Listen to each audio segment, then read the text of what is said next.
Hello students, हम लोग chemistry का न्यू चैप्टर स्टार्ट करने जा रहे हैं और नाम आपके सामने ऑलरेडी लिखा हुआ है। This is structure of atom. कौन सा चैप्टर पढ़ना है हमें? Structure of atom. बहुत ही इम्पॉर्टेंट और छोटा सा चैप्टर है, तो ध्यान से सुनेंगे तो बहुत बढ़िया तरीके से आपको समझ में आएगा। तो स्ट्रक्चर ऑफ एटम का क्या मतलब है? देखो, वैसे तो आप एटम के स्ट्रक्चर के बारे में बहुत सारी बातें जान चुके हो, क्योंकि आपको एटम्स एंड मॉलिक्यूल्स में एक बेसिक कॉन्सेप्ट की क्लास प्रोवाइड की गई थी, जिसमें हमने ऑलमोस्ट सारी बातें जान ली थी। तो हमारी बात यह है कि जो लेटेस्ट इंफॉर्मेशन है एटम के स्ट्रक्चर के बारे में, वो तो हम जान चुके हैं, पर ऐसे अचानक से कोई इतना परफेक्ट सा स्ट्रक्चर आपके सामने नहीं आ जाता। उस परफेक्ट से स्ट्रक्चर को देने के लिए बहुत सारी पुरानी रिसर्चेस होती हैं, बहुत सारी पुरानी डिस्कवरीज होती हैं, बहुत सारे पुराने पॉस्टुलेट्स होते हैं, एक्सपेरिमेंट्स होते हैं। तो हमको उस एटम के स्ट्रक्चर तक पहुंचने के लिए, जो आप ऑलरेडी पढ़ चुके हो, उस तक पहुंचने के लिए बहुत सारी स्टेप्स को फॉलो करना पड़ेगा। स्टेप बाय स्टेप हमको वहां पर पहुंचना होता है। तो चलिए आज हम उसकी शुरुआत करेंगे कि आखिर एटम के स्ट्रक्चर की बेसिक इंफॉर्मेशन हमको कहां से मिलना शुरू हुई। ठीक है, तो अगर हम बात करें स्ट्रक्चर ऑफ एटम की, तो स्ट्रक्चर ऑफ एटम या एटम वर्ड की शुरुआत हो जाती है डाल्टन्स एटॉमिक थ्योरी से। कहाँ से शुरुआत हो जाती है? शुरुआत हो जाती है डाल्टन्स एटॉमिक थ्योरी से। और डाल्टन्स एटॉमिक थ्योरी तो आपने खूब बढ़िया तरीके से पढ़ी है। कौन से चैप्टर में पढ़ी है? एटम्स एंड मॉलिक्यूल्स चैप्टर में। Is it okay? तो ये जो डाल्टन्स एटॉमिक थ्योरी है, इसने हमको क्या बताया था? इसने हमको बताया था कि atom is the smallest particle of matter. क्या बोला था? इन्होंने बोला था atom is the smallest particle of matter. और इसके हिसाब से तो बात ये हुई कि atom can not be divided more. आप इस एटम को और ज़्यादा छोटे पार्टिकल में डिवाइड नहीं कर सकते। पर फिर कुछ रेगुलर डेली लाइफ की इंफॉर्मेशन हुई, डेली लाइफ की छोटी छोटी सी एक्टिविटीज। जैसे कौन सी छोटी छोटी सी एक्टिविटीज? देखिएगा ध्यान से, मुझे लगता है कि आपने घरों पर भी किया होगा। जैसे आपने देखा होगा कि आप जब बर्थडे पार्टीज मनाते हैं तो आप बलून लेते हैं, बलून को अपने सर पर रब करते हैं। किया है ना ऐसा? बिल्कुल किया होगा, और नहीं किया तो अब कर लेना। Is it okay? तो जो बलून होता है, when we rub it on our hair, जब हम हमारे बालों पर उसे रब करते हैं, तो एक्चुअली रब करने के बाद में वो दीवार से चिपक जाता है। तो क्या हमारे बालों में फेविकॉल लगा होता है जो बलून के पास में शिफ्ट हो जाता है? नहीं, बिल्कुल भी नहीं। तो फिर क्या होता है? एक्चुअली यहाँ पर हो ये रहा है कि हम जब बलून को हमारे हेयर्स पर रब कर रहे हैं, तो बिकॉज ऑफ द रबिंग, इस रबिंग के कारण जो आपका बलून है वो चार्ज्ड हो जाता है। कैसा हो जाता है? बलून चार्ज्ड हो जाता है, और उस चार्ज के कारण वो यहाँ पर दीवार पे भी चार्ज कर देता है, चार्ज बाय इंडक्शन, और उस चार्ज बाय इंडक्शन के कारण वो उस दीवार पर चिपक जाता है। सिमिलरली मैं एक एग्जाम्पल, अच्छा एक और आपकी डेली लाइफ का एग्जाम्पल मैं आपको बताती हूँ। जैसे आपने ये भी ज़रूर किया होगा, जैसे न्यू प्लास्टिक स्केल जब आप लेकर आते हो, वो लाइन खींचने वाला नॉर्मल नटराज का स्केल, किसी और कंपनी का भी ले सकते हो। तो जब आप वो स्केल लेकर के आते हो, then also you do the same thing. आप उस स्केल को अपने बालों से रब करते हो, और छोटे छोटे पेपर के पीसेस को फिर उस रब करने के बाद में स्केल को लेकर जाते हो। वो स्केल उन छोटे छोटे पेपर के पीसेस को क्या करना शुरू कर देता है? अट्रैक्ट करना शुरू कर देता है। So again the same thing happens that when we are going to rub the scale with our hair, it is going to be charged. वो scale भी किस में convert हो जाता है? चार्ज पार्टिकल में कन्वर्ट हो जाता है। और एग्जाम्पल अगर आप एक और देखना चाहो, तो जैसे देखिए कि मेरे पास में ये है, ये क्या है? ये रॉड है, और ये रॉड कौन सी रॉड है?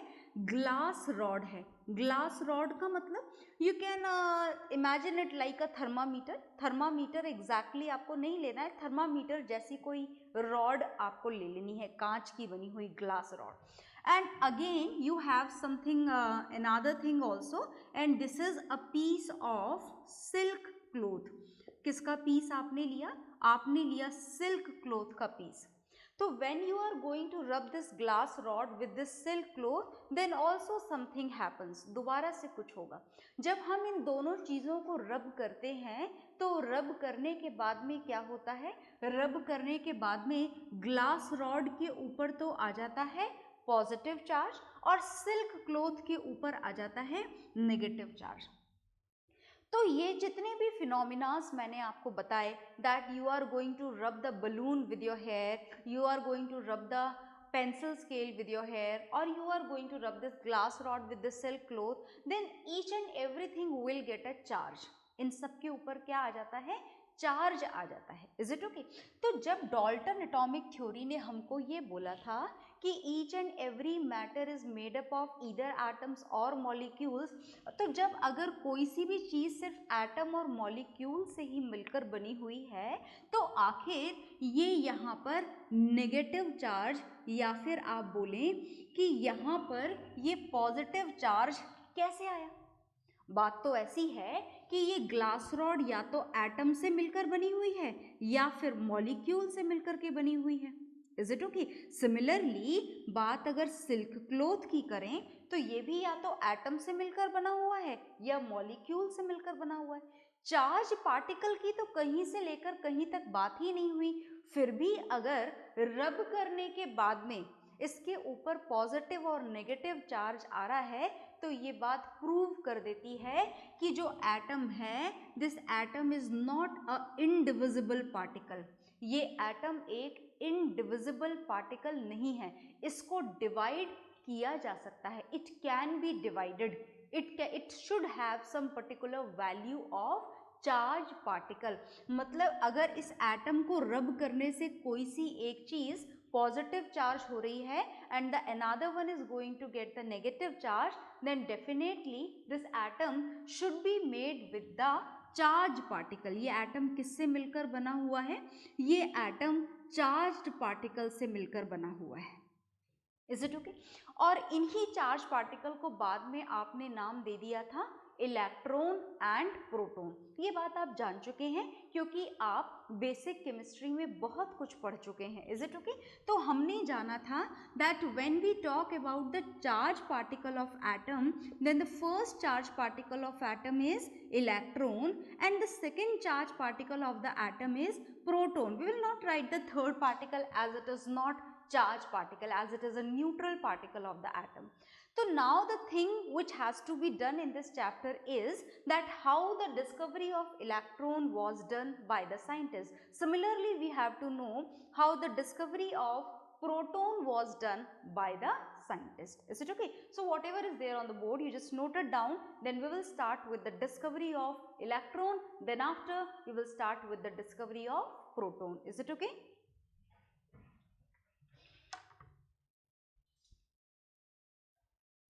तो आपने ये नोट डाउन कर लिया होगा. बस ये एक आध एग्जाम्पल आपको नोट डाउन करने थे. That when we rub this glass rod with silk cloth, then what would happen, और which two charge particles are present in the atom. तो अब हमें यहाँ पर जानना है, इनकी एक एक करके हमको डिस्कवरी जाननी है. तो बहुत ध्यान से सुनिएगा. This is very important. Everything is very important in our science. सब कुछ इम्पॉर्टेंट होता है हमारी साइंस में. और फिलहाल तो हम पढ़ने ही जा रहे हैं एक एक सब एटॉमिक पार्टिकल की discovery. So definitely this is very important. So now look here, हम क्या पढ़ने जा रहे हैं? हम डिस्कवरी पढ़ने जा रहे हैं, एटम के सब एटॉमिक पार्टिकल्स की discovery. And first we will start with the discovery of electron. हम किसकी डिस्कवरी स्टार्ट करने जा रहे हैं? हम डिस्कवरी स्टार्ट करने जा रहे हैं इलेक्ट्रॉन्स की डिस्कवरी. तो थोड़ा ध्यान से देखिएगा, ये एक एक्सपेरिमेंट है, ये एक एक्टिविटी है जो आपको बहुत ध्यान से देखनी है. It can not be performed at home. आप घर पे इसे परफॉर्म बिल्कुल भी नहीं कर सकते हैं. तो चलिए हम शुरू करते हैं. और जो टॉपिक हमको पढ़ना है फिलहाल, this is the discovery of electron. हमें किसकी डिस्कवरी पढ़नी है? इलेक्ट्रॉन की डिस्कवरी पढ़नी है. तो इलेक्ट्रॉन की डिस्कवरी कैसे हुई, हमें क्या चीज काम में लेनी पड़ी, इसको तो हम बाद में जानेंगे। सबसे पहले तो हम ये जानते हैं that who is responsible for this discovery. Is it okay? So look here, listen to me very carefully. This discovery of electron was done by J.J. Thomson. J.J. Thomson ने इसकी डिस्कवरी करी। किसकी डिस्कवरी करी? Electron की discovery. और electron की discovery J.J. Thompson ने कब करी? J.J. थॉमसन ने इलेक्ट्रॉन की डिस्कवरी करी 1897 में। पढ़ाऊंगी तो मैं आपको बाद में, पर पहले ही बता देती हूँ क्योंकि ये काम पहले ही हो गया था। जो प्रोटॉन की डिस्कवरी है वो इलेक्ट्रॉन की डिस्कवरी से भी पहले ही हो गई थी। Is it okay? तो बहुत ध्यान से सुनिएगा। हम फिलहाल डिस्कवरी ऑफ इलेक्ट्रॉन पढ़ने जा रहे हैं और इलेक्ट्रॉन की डिस्कवरी के लिए जो चीज इनको काम में लेनी पड़ी, वो सबसे इंपॉर्टेंट जो चीज है जो इन्होंने काम में ली इस डिस्कवरी के लिए, this is a discharge tube. क्या काम में लेना पड़ा इनको? इनको काम में लेना पड़ा डिस्चार्ज ट्यूब। तो सबसे पहले हम इस डिस्चार्ज ट्यूब का कंस्ट्रक्शन पढ़ने जा रहे हैं, how it looks, how it is made up of. तो listen to me very carefully, ध्यान से सुनिएगा। हम डिस्चार्ज ट्यूब कैसे बनाई जाती है या कैसे बनी होती है, क्या क्या चीजें इसके अंदर प्रेजेंट होती हैं, वो सारी चीजें हम देखने जा रहे हैं। तो सबसे पहले आपको डिस्चार्ज ट्यूब को बनाने के लिए जो मटेरियल चाहिए, दिस इज अ लॉन्ग, बहुत ध्यान से देखिएगा, a long hollow cylinder of glass, a long hollow cylinder of glass. Glass tube बनानी है आपको, तो ग्लास ट्यूब बनानी है तो आपको ऐसे लॉन्ग होलो सिलेंडर लेना है। ये हमने ले लिया long hollow cylinder of glass and this is going to act like a glass tube. ये आपने ग्लास ट्यूब ली। तो क्या ग्लास ट्यूब लेते ही आपका डिस्चार्ज ट्यूब का काम कंप्लीट हो गया? नहीं, नॉट एट ऑल। जो दूसरी चीज आपको डिस्चार्ज ट्यूब के लिए यहाँ पर काम में लेनी है, दिस इज वैक्यूम पंप। आपको यहाँ पर वैक्यूम पंप काम में लेना है। देखिएगा ध्यान से, यहाँ पर ये जो आपकी ग्लास ट्यूब है, इस ग्लास ट्यूब को आपको एक वैक्यूम पंप से कनेक्ट करना होता है। Is it okay? ये वैक्यूम पंप से क्यों कनेक्ट करना होता है, देखिएगा ध्यान से। ये वैक्यूम पंप से कनेक्ट करना होता है to control the pressure over here. यहाँ पर प्रेशर को कंट्रोल करने के लिए, प्रेशर को कंट्रोल करने के लिए, राइट। इसके अंदर आप एयर का प्रेशर अगर कम करना चाहें या ज़्यादा करना चाहें, ज़्यादा गैस फिल करना चाहें, या फिर इसमें भरी हुई गैस निकालना चाहें, या फिर इसमें से गैस, एक पर्टिकुलर गैस निकालकर दूसरी गैस आप यहाँ पर फिल करना चाहें, तो this all will be controlled with the help of vacuum pump. ये सब किसके थ्रू कंट्रोल होगा? वैक्यूम पंप के थ्रू कंट्रोल होगा। तीसरी चीज देखिएगा आपको जो यहाँ पर काम में लेनी है, तीसरी चीज आपको यहाँ पर काम में लेनी है इलेक्ट्रोड्स। क्या काम में लेना है आपको यहाँ पर? इलेक्ट्रोड्स। जरा ध्यान से सुनिएगा, ये जो इलेक्ट्रोड्स हैं, they are the normal circular metal plates. तो आप ऐसा मत सोचिएगा कि जहाँ पर भी हमको ये इलेक्ट्रोड्स काम में लेने होते हैं वहाँ आपको ये सर्क्यूलर मेटल प्लेट्स काम में लेनी होंगी, ऐसा नहीं है। The shape may be different, पर हाँ इस बात का ध्यान रखिएगा कि जब भी ये वर्ड इलेक्ट्रोड्स काम में लिया जाए तो electrode should be made up of a material which is a very good conductor of electricity. Is it okay? तो हमने यहाँ पर ये दो मेटल प्लेट्स ली हैं, एक ये ली है सर्क्यूलर मेटल प्लेट और एक यहाँ पर दो सर्क्यूलर मेटल प्लेट्स हमने ली हैं। इन दोनों सर्क्यूलर मेटल प्लेट्स को क्या बोला जा रहा है? इन दोनों सर्क्यूलर मेटल प्लेट्स को इलेक्ट्रोड्स बोला जा रहा है। क्या बोला जा रहा है? इलेक्ट्रोड्स। तो ये भी इलेक्ट्रोड है और ये भी इलेक्ट्रोड है। क्या दोनों के मटेरियल में आपको कोई डिफरेंस लेना है? नहीं, कोई जरूरत नहीं है। They both are made with the same metal, same metal के बने हुए हैं ये। आ गई बात समझ में? पर हाँ, एक डिफरेंस हमें इनके बीच में क्रिएट करना है, वो हम अब करने जा रहे हैं। देखिएगा, तो हमें यहाँ पर क्या चाहिए? नेक्स्ट हमें यहाँ पर सोर्स चाहिए, a source which provide a very high voltage. एक ऐसा सोर्स चाहिए जो बहुत हाई वोल्टेज यहाँ पर सप्लाई कर सके। तो अप टू 10,000 वोल्ट्स हमको यहाँ पर क्या करना है, सप्लाई करना है। कितने वोल्ट्स का करंट हमें यहाँ पर सप्लाई करना है, 10,000 वोल्ट्स का। Is it okay? तो चलिए हम ये 10,000 वोल्ट्स का करंट यहाँ पर सप्लाई करने जा रहे हैं। देखिएगा ध्यान से, हमने ये इलेक्ट्रोड लिया और इस इलेक्ट्रोड को हमने इससे कनेक्ट कर दिया। This is the positive terminal and the another one is the negative terminal. आपने देखा है ना, इवन आपकी घड़ियों के अंदर जो सेल लगे हुए होते हैं उसके भी एक साइड पर प्लस लगा होता है और दूसरे साइड पर माइनस लिखा होता है। तो similarly whatever the source which we are going to use for the supply of this much voltage, that should have a positive terminal and the another one should be the negative one, right? तो देखिएगा ध्यान से, अब हमने लगाई यहाँ पर ये क्या लगाया गया है, ये स्विच लगाया गया है। क्या लगाया गया है, ये स्विच लगाया गया है। स्विच इज टू ऑन और ऑफ द इलेक्ट्रिक करंट। और ये हमने दूसरे इलेक्ट्रोड को भी इससे कनेक्ट कर दिया है। Is it okay? ये हमारा जो सर्किट है वो कंप्लीट हो गया है। अगर इस स्विच के बीच में डॉट लगा है, इसका मतलब है switch is on, current is flowing. अगर हम इस स्विच के डॉट को हटा दें, देखिएगा ध्यान से, अगर आपने ऐसा स्विच बना दिया बिना डॉट वाला स्विच, तो उस बिना डॉट वाले स्विच का मतलब होता है switch is off, no current is flowing. आ गई बात समझ में? याद रखनी है ये बात आपको। तो if dot is there switch is on, if no dot is there switch is off. Is it okay? चलिए आगे देखिए।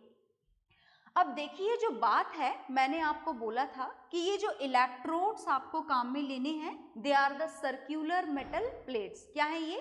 सर्क्यूलर मेटल प्लेट्स हैं।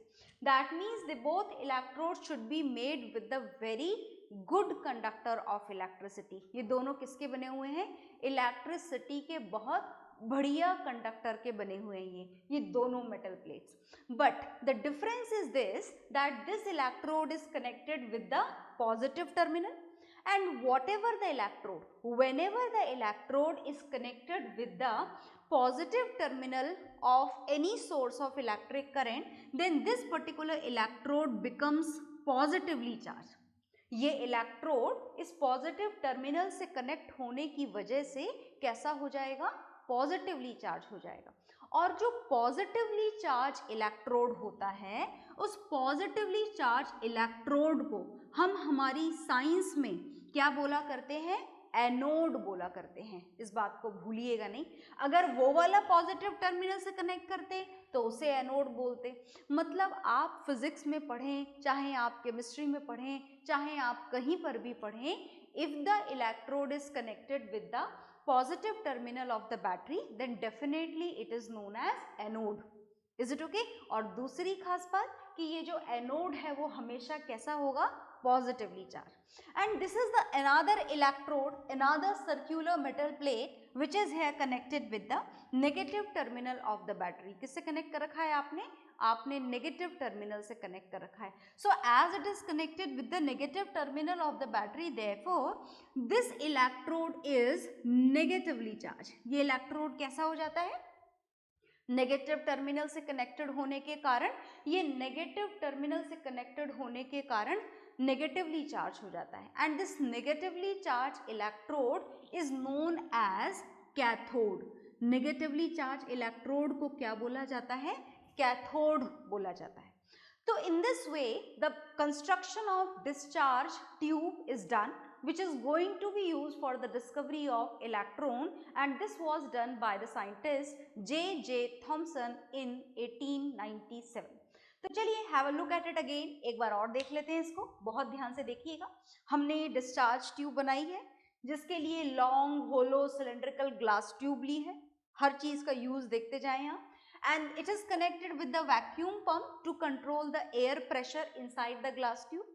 इसकी वजह से आप इसमें एयर बदल सकते हैं, एयर निकाल सकते हैं, एयर भर सकते हैं, एयर का प्रेशर कम कर सकते हैं, एयर का प्रेशर ज़्यादा भी कर सकते हैं। तो आप जो भी करना चाहें इसमें, फिल्ड एयर से रिलेटेड जो भी काम आप करना चाहें, that can be controlled with the help of vacuum pump. At the end of this glass tube, we are having these two circular metal plates, out of which one of them is connected with the positive terminal, and that is known as anode. The another one is connected with the negative terminal of the source of electric current, and this is known as cathode. And in this way, the construction of discharge tube is done, and later we have to know about the discovery, that how it was done. Okay, so first you note down this figure, you write down the points of construction of discharge tube, then we will see the working of this discharge tube, that how does it work, how does it help in the discovery of electron. Okay.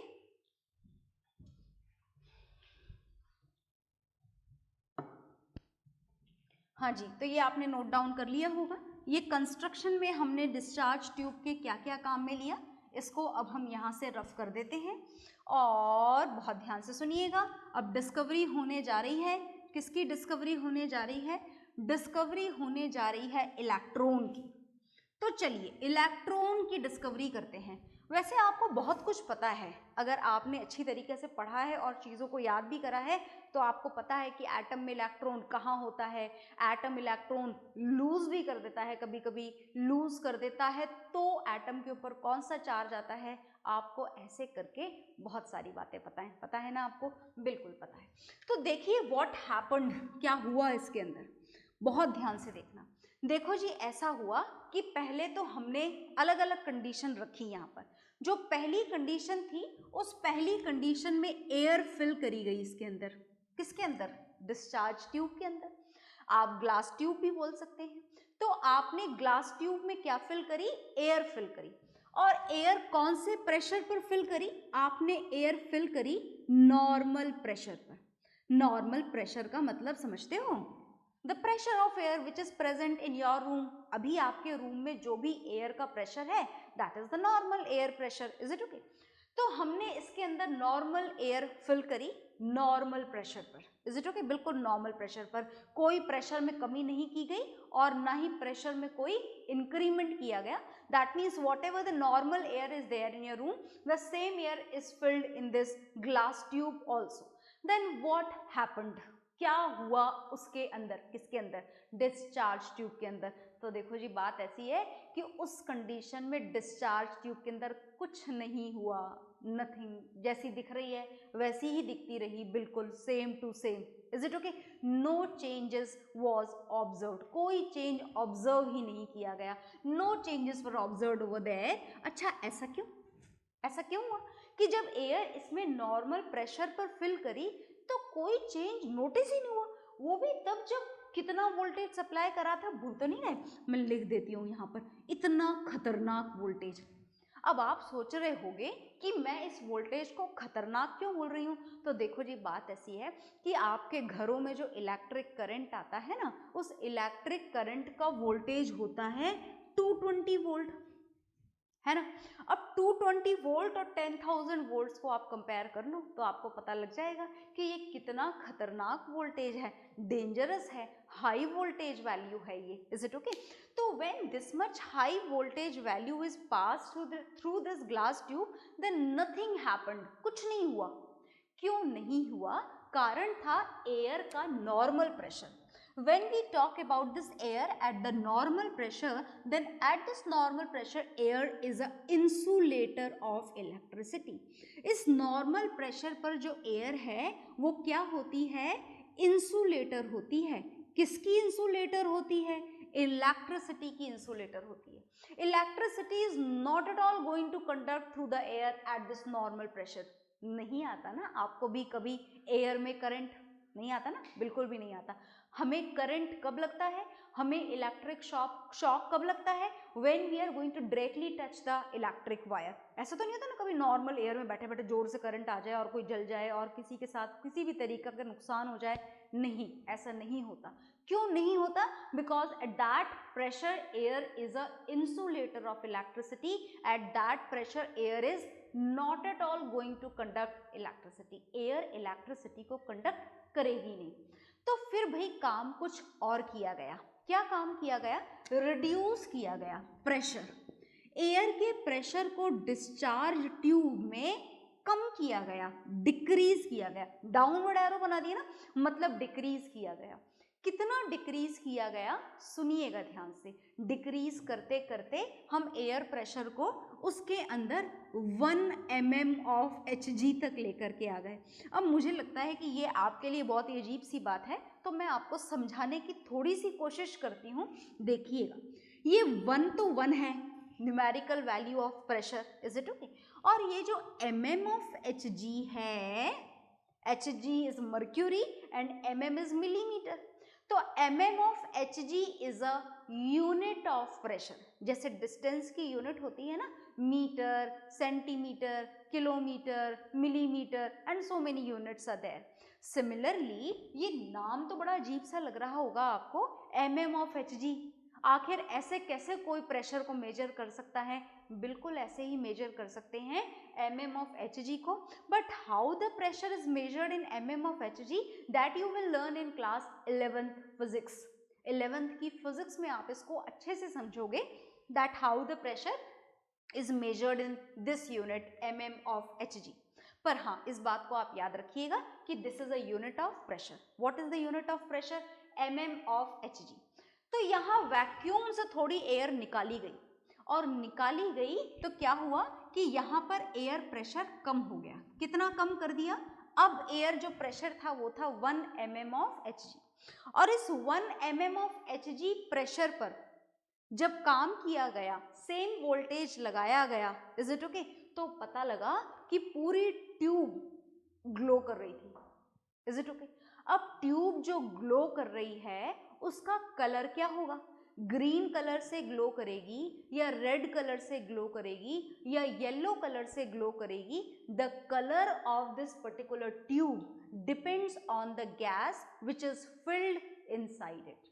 मतलब जब आप अलग अलग gases fill करेंगे तो अलग अलग colour आपको यहाँ पर मिलेंगे। ऑक्सीजन फिल करोगे तो अलग colour, carbon dioxide gas fill करोगे तो अलग कलर, इज इट ओके? आ गई ना बात समझ में? तो यहाँ पर अलग अलग कलर हमको कैसे मिल रहे हैं? It totally depends on the gases which is filled inside it, is it okay.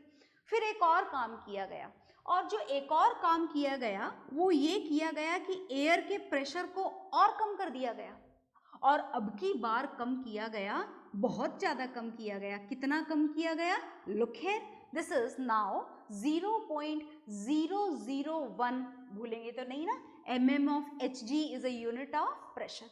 And now when the air is filled at this pressure, at this very low pressure, then what happened? क्या हुआ? तो फिर उस समय पर ये पूरी tube का जो ग्लो था वो गायब हो गया। तो ट्यूब का ग्लो हमें कहीं और ही दिखाई दिया। कहाँ दिखाई दिया? ये जो कैथोड है इसके बिल्कुल सामने वाली ग्लास ट्यूब के इस एंड पर, यहाँ पर ग्लो दिखाई दिया। बाकी पूरी ट्यूब में हमको कोई ग्लो नहीं दिखाई दिया। कौन से प्रेशर पर? इस वाले प्रेशर पर, at a very low pressure, that is 0.001 mm of Hg। मतलब हो कुछ ऐसा रहा है कि यहाँ से रेज निकल रही हैं, और ये रेज यहाँ से निकल करके यहाँ, कहाँ से निकल रही है?